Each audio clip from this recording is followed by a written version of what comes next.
प्रदेश में जल्द होगी 19,000 पदों पर भर्ती। सीएम पुष्कर सिंह धामी ने हर विभाग से मांगी खाली पदों की संख्या। समीक्षा बैठक में दिए निर्देश।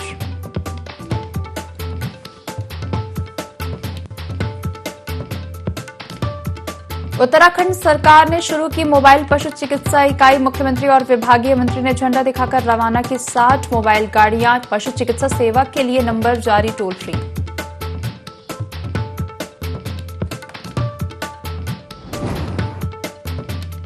उधम सिंह नगर में हादसों को न्योता दे रहे जर्जर पुल। अंतर्राष्ट्रीय सीमा से लगे झनकैया पुल की जर्जर हालत को लेकर लोगों ने जताया विरोध। कभी भी हो सकता है बड़ा हादसा।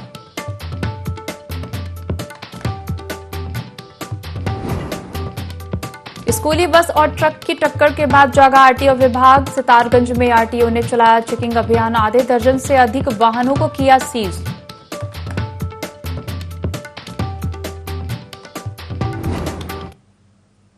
देवभूमि लाइव में आपका स्वागत है। मैं हूं आपके साथ दिव्या तिवारी। बुलेटिन की शुरुआत करेंगे देहरादून से आ रही बड़ी खबर के साथ। कैबिनेट बैठक शुरू हो गई है। सीएम पुष्कर सिंह धामी की अध्यक्षता में बैठक हो रही है। अहम प्रस्तावों पर मुहर लग सकती है। नकल निषेध विधेयक, महिलाओं को 30%, 36 आरक्षण, राजकीय सेवाओं में राज्य आंदोलनकारियों को 10%, 36 आरक्षण प्रस्ताव पर चर्चा हो सकती है। शिक्षा विभाग में अतिथि शिक्षकों की भर्ती, नर्सिंग भर्ती नियमावली को मंजूरी। खनन नीति में 1 स्टेट 1 रॉयल्टी का प्रावधान। पीआरडी जवानों को मातृत्व अवकाश जैसे मुद्दों पर भी चर्चा हो सकती है।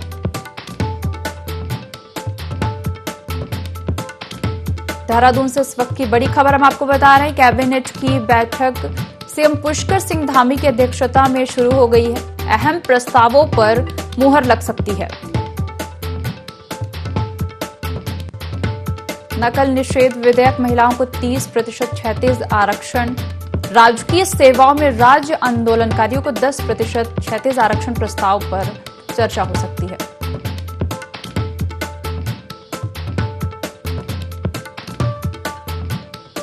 देहरादून से इस वक्त की बड़ी खबर हम आपको बता रहे हैं। सीएम पुष्कर सिंह धामी की अध्यक्षता में कैबिनेट बैठक शुरू हो गई है।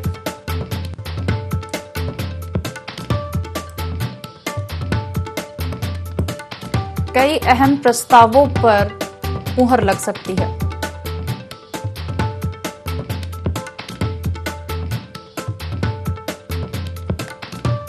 शिक्षा विभाग में अतिथि शिक्षकों की भर्ती, नर्सिंग भर्ती नियमावली को मंजूरी मिल सकती है और खनन नीति में 1 स्टेट 1 रॉयल्टी का प्रावधान। पीआरडी जवानों को मातृत्व अवकाश जैसे मुद्दों पर भी चर्चा हो सकती है।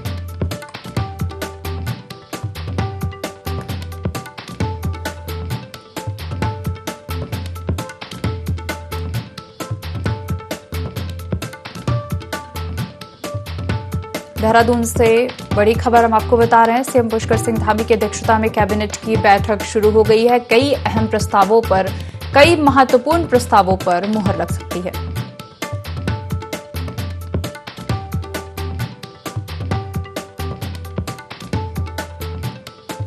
खबर पर ज्यादा जानकारी लेंगे। हमारे सहयोगी आकाश हमारे साथ लाइव जुड़ गए हैं। आकाश, कैबिनेट की बैठक शुरू हो गई है। ऐसे कौन से मुद्दे हैं जिन पर चर्चा हो सकती है? कह सकते हैं कि आज कैबिनेट की जो महत्वपूर्ण बैठक है उसमें सचिवालय में चल रही है। मुख्यमंत्री पुष्कर सिंह धामी की अध्यक्षता में ये कैबिनेट बैठक हो रही है। निश्चित तौर पर कहीं ना कई ऐसे महत्वपूर्ण प्रस्ताव है जिस पर आज कैबिनेट अपनी मोहर लगाएगी, क्योंकि 29 तारीख से जिस तरीके से शीतकालीन सत्र शुरू होना है उससे पहले कहीं ना कहीं सरकार की कोशिश है कि जो तमाम जो कामकाज है वो एक तरह के सत्र में लाया जा सकता है, जिसमें कई ऐसे विधेयक हैं जिसको आज कैबिनेट अपनी मंजूरी दे सकती है। जिसमें महिलाओं को सरकारी नौकरी में आरक्षण देने की बात हुई या फिर राज्य आंदोलनकारियों के आरक्षण का मामला काफी लंबे समय से अटका हुआ है। कई बार राज्य सरकार की तरफ से कोशिश हुई है कि जो आंदोलनकारी हैं उनको 10% जो आरक्षण है वो सरकारी नौकरी में दिया जाए, लेकिन कह सकते हैं कि राज्यपाल की मंजूरी उसमें नहीं मिली थी। अब माना जा रहा है कि कुछ संशोधन के साथ साथ आंदोलनकारी को जो मुद्दा है नौकरी में आरक्षण देने का या फिर महिलाओं को आरक्षण देने का, उसका विधेयक आज कैबिनेट से मंजूर हो सकता है। उसके अलावा अगर हम बात करें तो जिस तरीके से जो नर्सिंग आगे भर्तियाँ प्रक्रिया है वो काफ़ी समय से जो है रुकी हुई है। ऐसे में कोशिश सरकार की है कि नर्सिंग की जो नियमावली है उसको भी आज फैसला आ सकता है, जिसमें कोशिश की होगी कि जो जल्द से जल्द जो नर्सिंग की जो एक तरीके से जिन्होंने जीएनएम या बीएससी नर्सिंग करा हुआ है उन्हें वर्षवार जो भर्ती है वो एक तरीके से की जा सकती है। दूसरी तरफ अगर हम बात करें, खुद आज मुख्यमंत्री ने संकेत भी दिए हैं कि सरकार की कोशिश है कि 19,000 जो रिक्त पद खाली पड़े हुए हैं कई अन्य विभागों में, उसको जल्द से जल्द जो है भरा जाए। लेकिन उससे पहले सरकार की कोशिश ये है कि जिस तरह से तमाम जो परीक्षाओं को लेकर लगातार सवाल उठते रहे हैं, और ऐसे में कोशिश ये है कि आज नकल रोकने के लिए जो विधेयक है वो सदन कैबिनेट से मंजूरी दी जा सकती है, जिससे कि आने वाले समय में जितनी भी भर्ती प्रक्रिया होंगी उसको पारदर्शिता तरीके से कराया जा सके। तो ये ऐसे तमाम फैसले हैं जिसको आज कैबिनेट अपनी मंजूरी दे सकती है। उसके अलावा भी तमाम विभागों से जुड़े हुए जो तमाम संशोधन विधेयक हैं या फिर तमाम विभागों के जो आज वो कैबिनेट में आने की संभावना है। साथ साथ खनन नीति को में एक तरीके से संशोधन के साथ दोबारा से मंजूरी दी जा सकती है, क्योंकि अक्सर ये देखा जाता है कि उत्तराखंड में जो खनन नीति है वो कहीं ना कहीं राजस्व की प्राप्ति के लिए एक तरीके से संसाधन होता है, लेकिन उस तरीके से राजस्व प्राप्ति नहीं हो पाती जिस तरीके से होना चाहिए, क्योंकि अन्य राज्यों की जो सामग्री है वो भी उत्तराखंड में आती है। तो कोशिश सरकार की है कि अपने राज्य की जो रॉयल्टी है उसको वसूला जाए, उसमें ही जो खनिज नीति है उसमें संशोधन आ सकता है। तो कह सकते हैं कि महत्वपूर्ण कैबिनेट बैठक है शीतकालीन सत्र से पहले, और कई और भी अन्य ऐसे प्रस्ताव है जिसको कैबिनेट अपनी मंजूरी दे सकती है। आकाश, पीआरडी जवानों को मातृत्व अवकाश जैसे मुद्दे भी हैं जिन पर चर्चा हो सकती है इसमें। हाँ बिल्कुल, ये बात सच है कि जिस तरीके से जो मैटरनिटी लीव है वो कहीं ना कहीं अन्य विभागों में मिलती रही है, लेकिन जिस तरह से सरकार ने ये कोशिश की थी कि जो पहले भी ये प्रस्ताव आया था कि जो उपनल से लगे हुए कर्मचारी हैं उनको भी मैटरनिटी लीव मिलती थी, लेकिन जो पीआरडी से लगे हुए जो लोग हैं उनको ये नहीं मिल पाती थी। तो ऐसे में जल्द ही मुख्यमंत्री ने इसकी घोषणा भी की थी, जब एक तरीके से जो पीआरडी के तहत जो तमाम सरकार ने जब बैठक की थी उसमें निर्णय भी लिया गया था कि जो अब जिस तरीके से तमाम सरकारी कर्मचारियों को या फिर उपनल से कर्मचारी लगे हुए कर्मचारियों ने पहले मैटरनिटी लीव मिलती थी, उसी तरह से कहीं ना कहीं अब पीआरडी के जवान के जरिए भी जो लोग लगे हुए हैं उनको भी ये लीव दी जाएगी। तो उसको भी आज कैबिनेट से मंजूरी मिल सकती है, और निश्चित तौर पर कहीं ना कहीं तमाम जो फैसले हैं, चाहे अगर हम पीडब्ल्यू विभाग से जुड़े हुए बात की जाए या फिर कृषि की बात की जाए या फिर राजस्व प्राप्ति को लेकर की जाए, इन तमाम विभागों से जुड़े हुए अन्य प्रस्ताव भी आज कैबिनेट में आएंगे। आकाश, जुड़ने के लिए और जानकारी साझा करने के लिए आपका बहुत बहुत धन्यवाद। रुक करते अगली खबर का। उत्तराखंड सरकार ने मोबाइल पशु चिकित्सा इकाई की शुरुआत की, जिसके माध्यम से दूरस्थ इलाकों में भी अब इन चिकित्सा इकाइयों के जरिए पशुओं का इलाज हो सकेगा। इसके लिए हेल्पलाइन नंबर 1962 भी जारी किया गया है। इस मौके पर गोट वैली, नाबार्ड, राष्ट्रीय गोकुल मिशन और एनसीडीसी के अंतर्गत कई योजनाओं का लोकार्पण और शिलान्यास भी किया गया। कार्यक्रम में पशुपालन मंत्री सौरभ बहुगुणा और केंद्रीय राज्य मंत्री संजय बालियान मौजूद रहे। इस दौरान केंद्रीय राज्य मंत्री संजय बालियान ने कहा कि यह प्रदेश की चिकित्सा व्यवस्था के लिए मील का पत्थर साबित होगी। वहीं मुख्यमंत्री पुष्कर सिंह धामी ने कहा कि इन चिकित्सा इकाइयों के जरिए जो पशुधन की हानि होती है उस पर काफी हद तक अंकुश लग सकेगा और दूरस्थ इलाकों में पशुओं का उपचार हो सकेगा।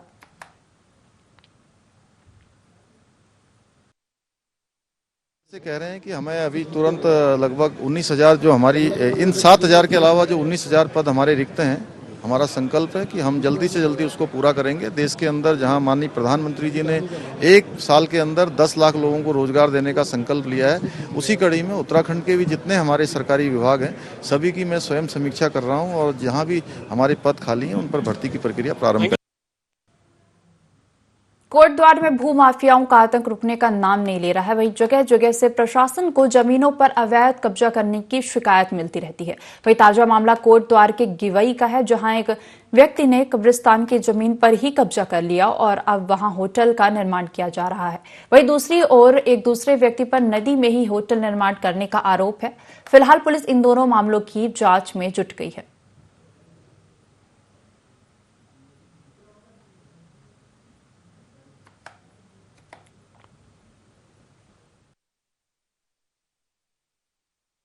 से जो इस संबंध में जो भी पर्टिकुलर इंक्रोचमेंट आपके द्वारा मुझे बताया जाएगा, और उसमें अगर कोई फैक्ट्स और मतलब वो चीज़ पाई जाती है, सत्यता पाई जाती है, तो अकॉर्डिंगली जैसे ही सूचना देंगे, पूरी प्रॉपर विस्तृत इन्फॉर्मेशन देंगे, अकॉर्डिंगली एक्शन। लक्सर के सुल्तानपुर पुलिस ने स्मैक तस्करी के खिलाफ एक बड़ी कार्रवाई की है। पुलिस ने 2 स्मैक तस्कर को गिरफ्तार किया है। जानकारी के मुताबिक पुलिस ने सूचना के आधार पर एक तस्कर को गिरफ्तार किया और कब्जे से 6 28.30 ग्राम स्मैक भी बरामद किया। स्मैक तस्कर की निशानदेही पर पुलिस ने एक दूसरे तस्कर को भी गिरफ्तार किया, जिसके पास से पुलिस ने 28.5 ग्राम स्मैक जब्त किया। साथ ही नकदी सहित एक इलेक्ट्रॉनिक तराजू भी बरामद किया है।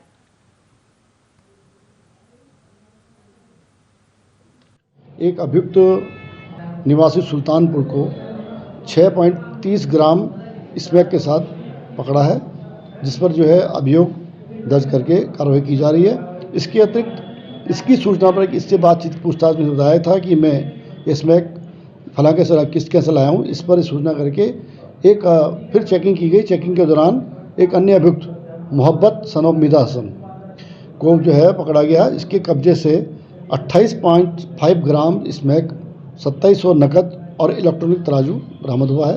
ये इस क्षेत्र में, सुल्तानपुर क्षेत्र में स्मैक बेचता है। अब छोटे छोटे डीलर को बेचता है। मेन डीलर कहीं और है, उसके अलावा भी कार्रवाई की जा रही है। दिल्ली में हुए श्रद्धा हत्याकांड का विरोध अब उत्तराखंड में भी शुरू हो गया है। हरिद्वार जिले के रुड़की में अखिल भारतीय विद्यार्थी परिषद और भारतीय जनता पार्टी के कार्यकर्ताओं ने विरोध रैली निकालकर जमकर नारेबाजी की और लव जिहाद का भी आरोप लगाते हुए ऐसी मानसिकता रखने वाले लोगों पर कड़ी कार्रवाई की मांग की।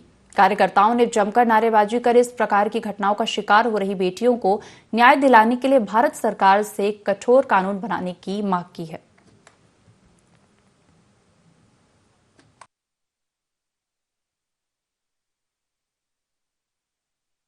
35 कर देना किसी व्यक्ति के जिसके साथ आप लिव इन रिलेशन में रह रहे हो, ये उस व्यक्ति की उस जिहादी मानसिकता को दर्शाता है और ये निरंतर जारी है। ये लगातार इसी प्रकार के अपराध होते जा रहे हैं। यदि लड़की धर्म परिवर्तन करती है तो ठीक है, नहीं करती है तो उसके इसी प्रकार से टुकड़े कर दिए जाते हैं। ये एक घटना नहीं है, बार बार लगातार ये घटनाएं हो रही हैं। और कभी भी, मैं खाली हिंदू समाज की बात नहीं कर रहा हूँ, अगर कोई अन्य समाज के लोग संवेदना रखते हैं तो उन्हें भी साथ आना चाहिए और इस प्रकार की गतिविधियों पर लगाम लगानी चाहिए। इस प्रकार की गतिविधियों के खिलाफ कार्रवाई करनी चाहिए, उसके खिलाफ में मांग उठानी। किसी भी जाति में इसको कोई भी व्यक्ति इसका साथ नहीं देगा। आप देखिए ना, मेरे समाज में रहते हुए दूसरे समाज का व्यक्ति आकर झूठ बोलकर उसे कहता है कि मैं तेरे समाज का हूँ, उसे अपने साथ रखता है, झूठे वादे करता है और फिर उस बच्ची का मर्डर करता है और 35 टुकड़े करके उसने 15 दिन तक उसमें रखा। क्या उसके माँ बाप ने उसे यही शिक्षा दी थी? क्या इस धर्म में यही शिक्षा दी जाती है कि दूसरे धर्म के लोगों को लाओ और उनको मारो? ये बहुत जघन्य अपराध है। मेरा हिंदू भाई जाग चुका है। अब ये अपराध मैं सरकारी तौर पर भी, मैं अपनी सरकार से, मैं अपनी न्यायालय से ये अपनी दिल की संवेदना प्रकट करती हूँ कि आप कड़े से कड़ा दंड दें। लक्सर पुलिस इन दिनों सड़कों पर एक विशेष अभियान चला रही है, जिसका उद्देश्य ओवरलोडिंग के कारण हो रही दुर्घटनाओं और सड़क हादसों के बढ़ते आंकड़ों पर अंकुश लगाना है। आपको बता दें कि सड़कों पर तेज रफ्तार दुपहिया वाहनों के अलावा भारी वाहनों से होने वाले सड़क हादसों का ग्राफ लगातार बढ़ता ही जा रहा है, जिसे क्षेत्रवासियों के लिए पुलिस महकमे ने एक चिंताजनक विषय माना है। वहीं पुलिस ने देर शाम 2 डंपर वाहनों को सीज करते हुए उनका चालान काटा है।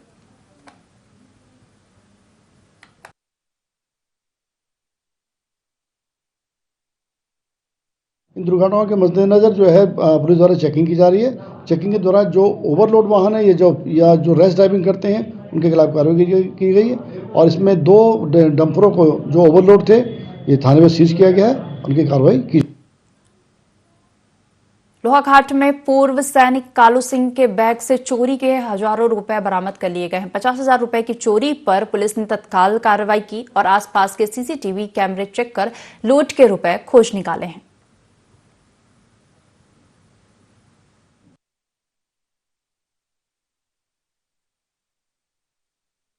मेरे पैसे तनख्वाह ये पेंशन लेने आया था बैंक में, जो मेरे पैसे कहीं गिर गए थे, पुलिस में मैंने दर्ज करवाई थी ये रिपोर्ट। ये पूरा सकुशल पुलिस से ढूंढ ढांड के मेरे पैसा वापस मिल गए हैं। और इनके द्वारा 50,000 रुपये गिर जाने के संबंध में एक तहरीर हमें दी थी और हमारे द्वारा इसमें तत्काल कार्रवाई करते हुए लगातार लोहाघाट कस्बे के सभी सीसीटीवी फुटेज चेक किए गए और इनके जो 50,000 रुपये हैं उनको हमने सकुशल बरामद कर लिया है। जनजातीय गौरव दिवस के अवसर पर राजभवन में राज्यपाल लेफ्टिनेंट जनरल गुरमीत सिंह ने उत्तराखंड के थारू, बोक्सा, जौनसारी, राजी और भोटिया जनजातियों के प्रतिनिधिमंडल ने मुलाकात की। इस दौरान राज्यपाल ने सभी को जनजातीय गौरव दिवस और भगवान बिरसा मुंडा की जयंती की शुभकामनाएं दी। उन्होंने कहा कि सभी जनजातियां हमारा गौरव हैं। सांस्कृतिक विरासत के संरक्षण और संवर्धन में उनका महत्वपूर्ण योगदान है। राज्यपाल ने कहा कि जनजाति समुदाय की समृद्धि सांस्कृतिक विरासत हम सभी को गौरवान्वित करती है। अपनी परंपराओं से और अपनी कला संस्कृति के माध्यम से जनजाति समुदाय हम सभी के लिए प्रेरणा का कार्य करते हैं।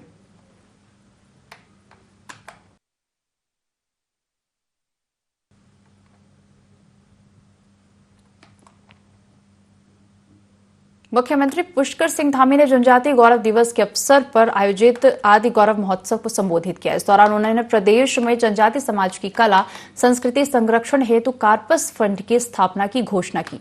उन्होंने कहा कि प्रदेश में प्रतिवर्ष जनजातीय गौरव दिवस का आयोजन किया जाएगा। जनजातीय क्षेत्रों के विकास के प्रति प्रतिबद्धता व्यक्त करते हुए मुख्यमंत्री ने कहा कि सीमांत क्षेत्रों में जनजातीय छात्रों की बेहतर शिक्षा व्यवस्था के लिए आवासीय विद्यालयों की स्थापना पर विचार किया जाएगा। इस अवसर पर मुख्यमंत्री ने जनजाति कल्याण समिति को भवन के लिए भूमि उपलब्ध कराए जाने की बात भी कही। मुख्यमंत्री ने इस अवसर पर जनजातीय गौरव दिवस की शुभकामना देते हुए कहा कि आजादी के अमृत काल में भगवान बिरसा मुंडा के आशीर्वाद से हमारा देश अपने अमृत संकल्पों को पूर्ण करने में अवश्य सफल होगा।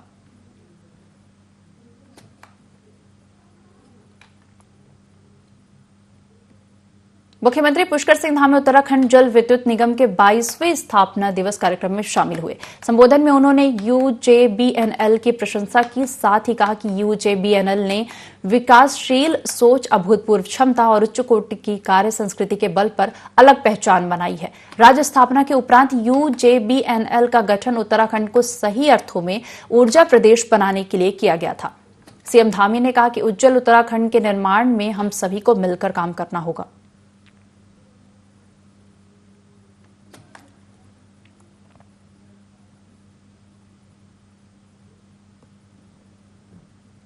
मुख्यमंत्री पुष्कर सिंह धामी ने मुख्यमंत्री आवास में उत्तराखंड की 2 खेल प्रतिभाओं से मुलाकात की। वहीं उन्होंने वॉक रेसर मानसी नेगी और सूरज पवार को सम्मानित करते हुए 1-1 लाख रुपए की धनराशि देने की घोषणा की। इस दौरान उन्होंने दोनों खिलाड़ियों को आगामी खेलों की शुभकामनाएं देते हुए कहा कि आगे भी राज्य सरकार द्वारा ऐसे प्रतिभावान खिलाड़ियों को हर संभव मदद दी जाएगी। साथ ही मुख्यमंत्री ने उनके उज्जवल भविष्य की कामना भी की। आपको बता दें कि मानसी नेगी ने 37वें नेशनल जूनियर एथलेटिक्स चैंपियनशिप की 10 किलोमीटर वॉक रेस में नेशनल रिकॉर्ड के साथ स्वर्ण पदक जीता है।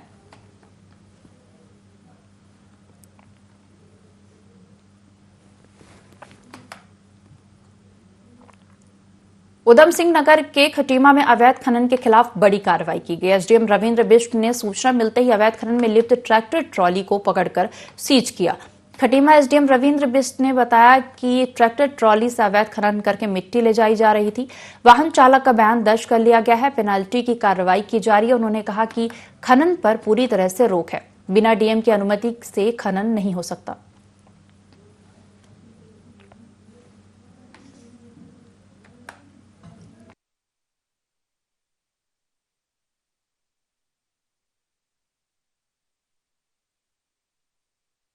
ट्रैक्टर ट्रॉली जिसमें अवैध खनन करके मिट्टी ले जाई जा रही थी, उसको तहसील परिसर में खड़ा कर दिया गया और नियमानुसार उसमें जो जुर्माना होगा उसमें जुर्माना वसूल करने की कार्रवाई की। तहसीलदार द्वारा इसको ट्रैक्टर ट्रॉली को सीज किया था, जिसमें कोई भी उसको निर्देश प्राप्त नहीं थे कि सीज करो। उसको सीज करने के बाद उसने बिना मेरी अनुमति के बिना मेरे को रिपोर्ट के इसको रिलीज कर दिया था। तो मेरे को इस संज्ञान में आया तो मैंने उसको दोबारा सीज कर दिया। ट्रैक्टर ट्रॉली वाले का हमने बयान दर्ज कर लिया है। उनके द्वारा कहा गया है कि इस ट्रैक्टर ट्रॉली को तहसीलदार द्वारा सीज कर दिया गया था। 6-4 घंटे यहाँ पर खड़ा कर दिया गया तहसील में और उसके बाद उसको बिना इसके पास कोई अनुमति पत्र नहीं था, फिर भी इसको रिलीज कर दिया गया है।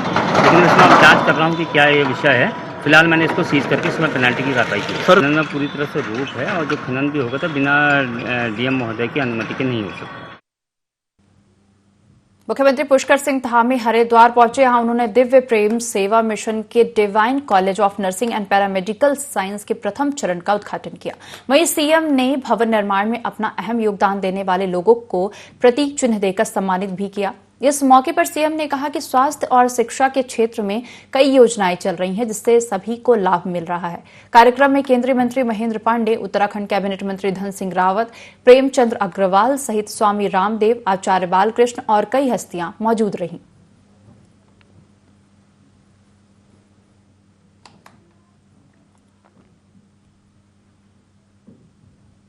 मुख्यमंत्री पुष्कर सिंह धामी जौलजीबी पहुंचे, जहां स्थानीय जनता ने उनका भव्य स्वागत किया। इस दौरान सीएम धामी ने जौलजीबी मेले का दीप प्रज्वलित कर उद्घाटन किया। वहीं उन्होंने कहा कि जौलजीबी मेला क्षेत्र के आर्थिक और सांस्कृतिक विकास में बहुत महत्व रखता है। वहीं यह मेला भारत, नेपाल और तिब्बत के पारस्परिक व्यापार को भी बढ़ावा देता आ रहा है। यह मेला भारत और नेपाल के रिश्तों को ऑक्सीजन देने का काम करता है।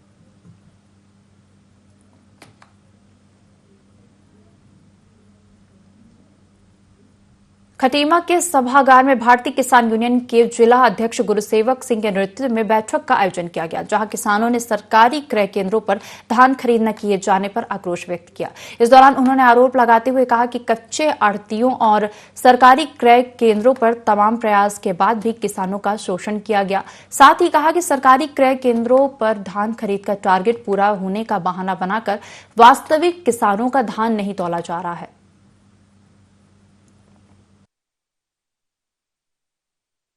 किसान खुश नहीं है मंडी में कच्ची आड़ में आने को। वो कहता कि यहाँ पर जो है तरह तरह की हमारी कटौतियां होती हैं, हम मंडी में नहीं जाएंगे। 8 किलो कटौती कर रहा है और किसान जो है बड़ा परेशान है इस चीज को लेके। तो हम सरकार से रिक्वेस्ट करते हैं कि कच्ची आड़ का बिल्कुल आगे के लिए टारगेट ना बढ़ाया जाए और जो टारगेट है कुछ हमें जो क्रय केंद्र है वहां पर बढ़ाए जाएं। अफसरों की निगरानी में वहां पर तोल होनी चाहिए कि किसानों का जो धान है वो सुचारू रूप से तोल होए और उनको एमएसपी मिल सके। लक्सर के बसेड़ी खादर गांव में डेंगू से एक महिला की मौत हो गई, जिसकी पुष्टि होने के बाद स्वास्थ्य विभाग के अधिकारी गांव में हालातों का जायजा लेने पहुंचे, जहां उन्होंने फॉगिंग और कीटनाशक दवाइयों के छिड़काव के अलावा कैंप लगाकर पीड़ितों का इलाज किया। इस दौरान उन्होंने साफ सफाई और डेंगू के लार्वा की रोकथाम को लेकर लोगों से अपील की और कहा कि भविष्य में डेंगू के प्रकोप पर अंकुश लगाने के लिए स्वास्थ्य विभाग का निरंतर प्रयास जारी रहेगा।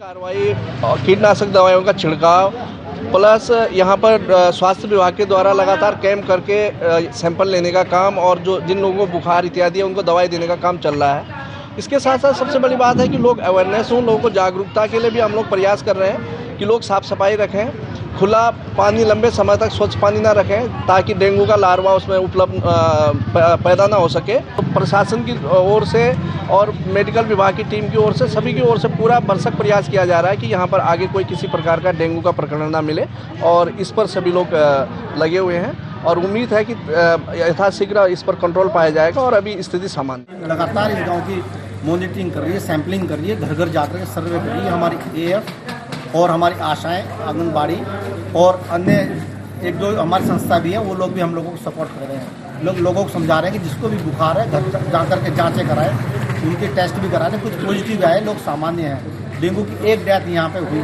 संतोष देवी 31/10 को उसकी डेथ हुई थी और 2 डेथ होनी बताई गई। लोगों हमने उनके घर पे जाकर के टीम भेजी, उन्होंने उनको नॉर्मल डेथ बताया था। तो जब तक उसका डेथ ऑडिट नहीं हो जाता, उसके हमको प्रमाण नहीं मिल पाते, हम उसको डेंगू नहीं घोषित कर सकते। इस बुलेटिन में फिलहाल इतना ही। बने रहिए IND 24 के साथ।